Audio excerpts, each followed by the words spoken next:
یہ 18ویں صدی کا آغاز تھا۔ افغان سرزمین کے وادیوں میں ایک نئی صبح طلوع ہونے والی تھی۔ جب سلطنتیں ٹوٹ رہی تھی، بادشاہتیں لرز رہی تھی اور تاریخ کسی نئی ہیرو کی تلاش میں تھی۔ 1722 میں قندھار کے قریب ایک بچے کی پیدائش ہوئی۔ نام رکھا گیا احمد شاہ۔ وہ دورانی قبیلے سے تعلق رکھتا تھا، ایک ایسا قبیلہ جو بہادری، غیرت اور وفاداری کی علامت سمجھا جاتا ہے۔ مگر اس ننھے احمد کو کیا خبر تھی کہ ایک دن وہ احمد شاہ ابدالی کے نام سے دنیا کی تاریخ بدل دے گا۔ نوجوان احمد نے اپنی جوانی نادر شاہ افشار کی لشکر میں گزاری۔ وہی اس نے تلوار چلانا سیکھا، حکمت جنگ سیکھی اور اس سب دیکھا جو طاقت اور ظلم کے بیچ فاصلہ پیدا کرتا ہے۔ نادر شاہ کی لشکر میں احمد شاہ کی بہادری زبان عزت عام تھی۔ کہتے ہیں ایک رات نادر شاہ نے خواب میں دیکھا کہ ایک شیر اس کے خیمے سے نکل کر مغرب کی طرف بڑھ رہا ہے، اور صبح اس نے احمد شاہ کو دیکھا تو کہا یہی وہ شیر ہے۔ 1747 نادر شاہ کا قتل ہو چکا تھا، تقریباً افشاری سلطنت ٹوٹ چکی تھی۔ یہ وہ لمحہ تھا جب قسمت نے احمد شاہ کو پکارا۔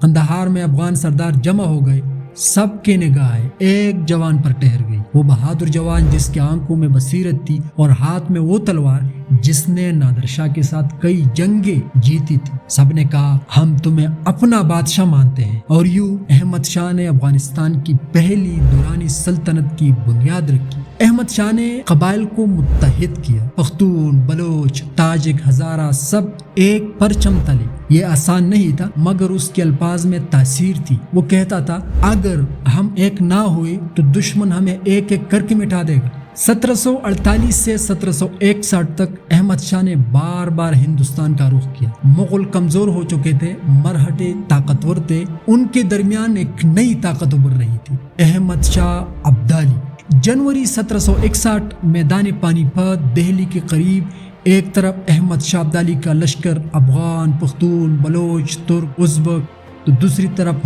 مرہٹوں کا سمندر، ہزاروں سپاہی، توپیں، ہاتھی اور ایک جنون دہلی پر قبضے کا جنون۔ دن نکل آیا، فضا میں دھول اور خون کی بو پھیل گئی، نعرے بلند ہوئے، اللہ اکبر، اللہ اکبر، تلواریں ٹکرائی، نیزے چمکے اور سورج شام ڈلنے سے پہلے سرخ ہو چکا۔ تاریخ کہتی ہے اس جنگ میں تقریباً 70,000 سپاہی مارے گئے اور لاکھوں زخمی ہوئے۔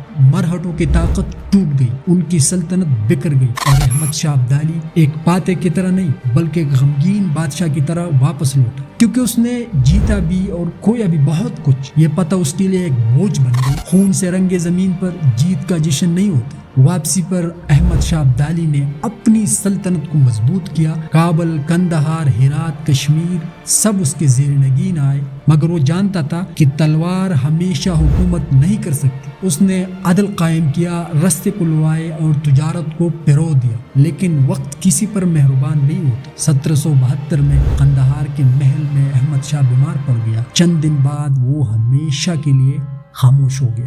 احمد شاہ ابدالی کی سلطنت صرف زمینوں پر نہیں تھی بلکہ دلوں پر تھی۔ وہ افغانستان کی شناخت اور قبائل کو قوم بنانے کا ذریعہ بنا۔ آج بھی جب افغان اپنی تاریخ کی طرف دیکھتے ہیں تو اور ناموں کے ساتھ یہ نام بھی گونجتا ہے، احمد شاہ ابدالی، ایک ایسا بادشاہ جس نے فتوحات کے ساتھ احساس بھی جیتا، جو دشمن کے لیے بھی عزت کا باعث بنا، اور جس کا نام صدیوں بعد بھی شجاعت، غیرت اور قیادت کی علامت ہے۔ وقت بدل گیا، سلطنتیں مٹ گئی، مگر احمد شاہ ابدالی کے نام ابھی تک زندہ ہے، تاریخ کی گہرائیوں میں اور افغانوں کی سرزمین میں۔